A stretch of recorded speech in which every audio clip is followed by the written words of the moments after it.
Hey guys, Nick here. I'm in the office doing some work and I wanted to take a second to make a quick video about due diligence money. That is something that is a huge part of our contracts here in North Carolina.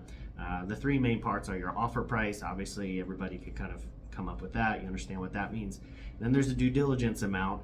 That's a little strange if you haven't dealt with it before, so that's what I'm going to talk about in this video. And then you have your earnest money, which is another part of a contract or really terms of an offer. I'm not going to talk about that today. Really what I want to do today is talk about due diligence, because that is money that as a buyer you are going to be giving or paying to the seller in order to reserve time to do your inspections, have people come out and evaluate the house. It's a lot different than other areas in the country, so I want to do a quick video to tell you about it.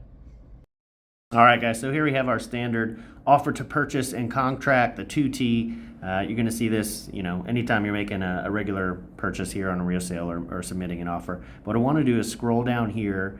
This is all standard. You got your address and buyer, seller. Really, the most important thing we're going to talk about here is the second bullet point. It's the due diligence fee. And so what you want to do is understand that this is a huge part of how you're going to make your offer, okay? Obviously, you're going to put in the purchase price, and then the due diligence fee right here is going to be a term that's basically going to allow you to either make your offer stand out and impress the seller if you're a buyer, or you're going to have a low due diligence fee, and that might not be the most impressive thing that someone's going to want. And so you're competing a lot of times against other folks who are putting in offers. So this is a key term. I'm going to scroll down a little bit and I'll show you a little bit more here about due diligence. All right, so here we go. First part I want you guys to see.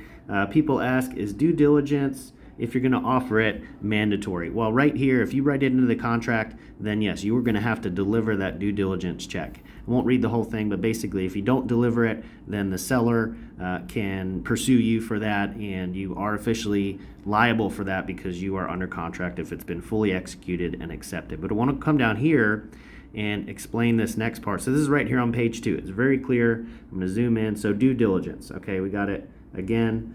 Multiple sections where it's going to tell you about this. This is your opportunity. Now this is the due diligence period. This is your opportunity to investigate the property. Now you can't be breaking down walls or tearing things apart, but you can have a home inspector come in and look and see what's going on at the house for everything that they can get to or they can access.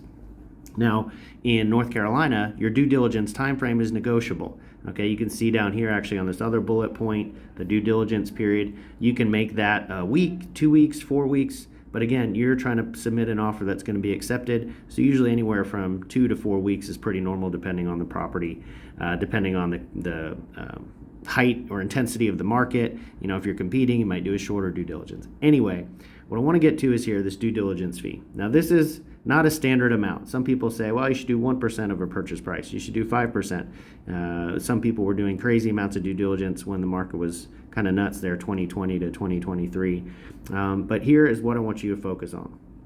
Okay, it is a negotiated amount, if any, so you don't have to do due diligence on an offer. I don't know if anybody would accept that. Maybe on a land deal, you could do a low amount, but to have no due diligence is very rare.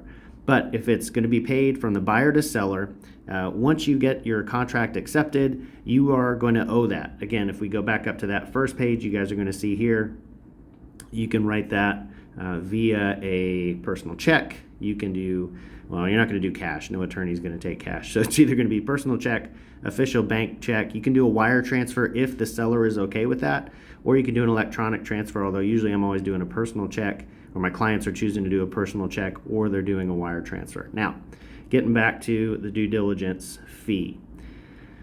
It shall be the property of the seller, okay? So that is theirs upon the effective date, and shall be a credit to the buyer at closing. So if you pay, let's say, a $2,000 due diligence fee, and you pay that to the seller with a personal check, offer is accepted, you drop that off the next day or that day to the seller's agent, well then that's going to basically amount to you looking like you've already paid $2,000 towards the purchase price of your house.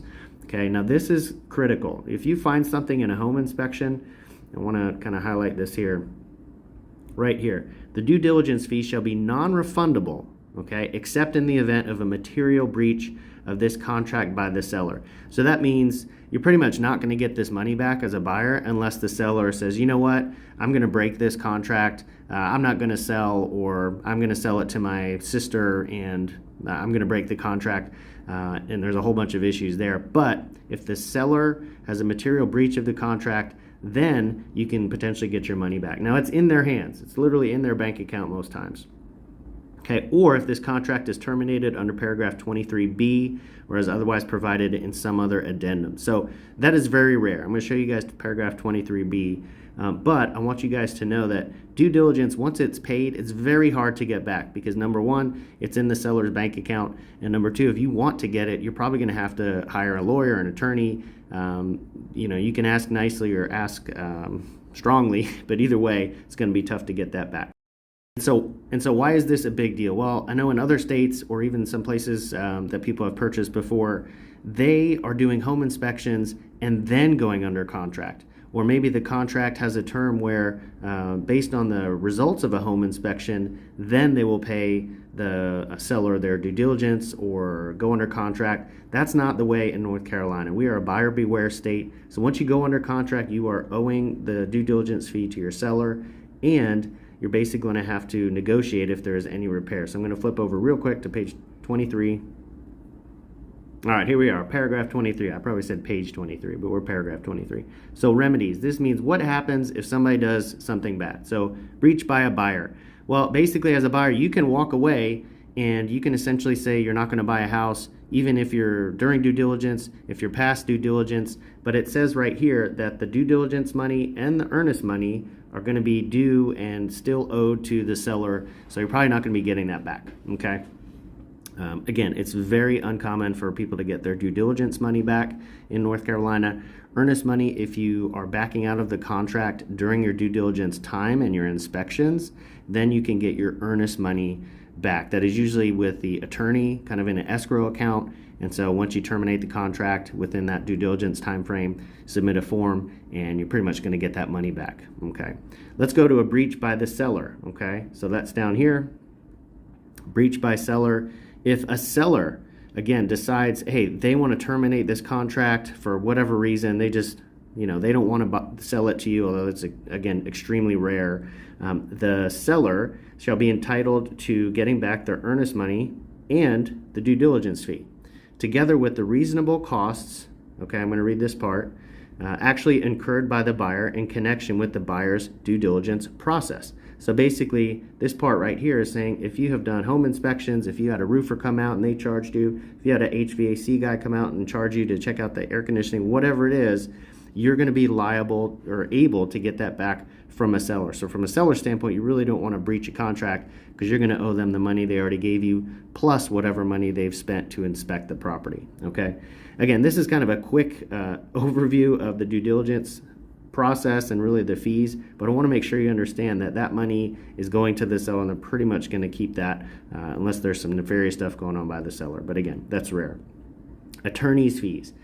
If you are going to sue to get your money back for that due diligence, or somebody breached the contract and you're going to hire an attorney, basically you are able to get some of those legal fees back, and that's part of that there on that section. So everything being said, I wanted you guys to know that the due diligence fee is going to the seller and you're going to owe that pretty much regardless. Okay, so what are the benefits of the due diligence fee? Well, the nice thing from a buyer standpoint, I'll tackle that one first, is you can pay an amount that could be $500, $1,000. In hot market, you might be paying more, but you can pay an amount where you're going to get time to do your inspections. And if you find a better house down the street, or you decide you want to move to Missouri, or for whatever reason in your due diligence time period, you can back out of the contract. Now, yeah, the seller keeps that money, but if you're okay with that, then you have an out. You can go ahead and do whatever you want to do if it's not purchasing this house. So from a buyer standpoint, you're just paying for that time frame to do those inspections, okay? The nice thing is, from a seller standpoint, if you have your home on the market, I've helped plenty of sellers do this, list your home, you go under contract, the buyer is paying you for the time that they're doing their inspections. Usually it's going to equate to what your mortgage payment might be if they're doing a 3 or 4 week due diligence period. Maybe you're going to get a little bit more, but you're being paid for the time that they're taking to do those inspections, where you can't sell that house to someone else. So you're kind of locked in with these buyers for a little bit. And that's why when you're selling your house, you want to make sure that an offer price is good, but you also want to understand that due diligence fee and how much you're getting, and is that going to compensate you for the time being off the market. So you might have a really great offer price, but a $300 due diligence fee for 3 weeks, that might not really be appealing to you as a seller. Or you could have a little lower offer price from a buyer, but you have a $2,000 due diligence fee for 2 weeks. Well, you know you're getting $2,000 no matter what. It's only 2 weeks that the home's going to be off the market, so maybe that's more important to you. Again, every contract is different. Every seller, every buyer, every situation is a little bit different, but that's something to keep in mind when you're evaluating contracts, if you're selling your home or if you're writing one. And again, everything depends on how much money you have that you can put down liquid for a due diligence fee. There's so many variables here, but key takeaway. Number one, due diligence is pretty much going to be coming to the seller if you're a buyer. So you just want to talk to your realtor. Obviously, I help people deal with this all the time, figure out what's appropriate. Number two, if you're a buyer, go into a transaction understanding that this money is going to the seller no matter what. It's an amount that if you find some horrible cracks in the foundation, or the roof is caving in, or there's just some really disaster result going on in a home inspection, then you're saying, okay, it's going to cost $30,000 to fix this house, which I haven't come across that yet. But it's going to cost so much money to fix this that I'd rather lose my $1,000 or $2,000 and let the seller keep that than to move forward and have to buy this house with all those repairs. So again, it's just a negotiation. It's just part of the contract. It's something that your realtor, I will help you look through and evaluate, figure out how to best position you for the right offer, for the right house, and make sure that you're feeling confident. So hopefully that helped. I know that's kind of it's a big topic that I squeezed into a short amount of time, but hopefully that gives you a little bit better information on due diligence.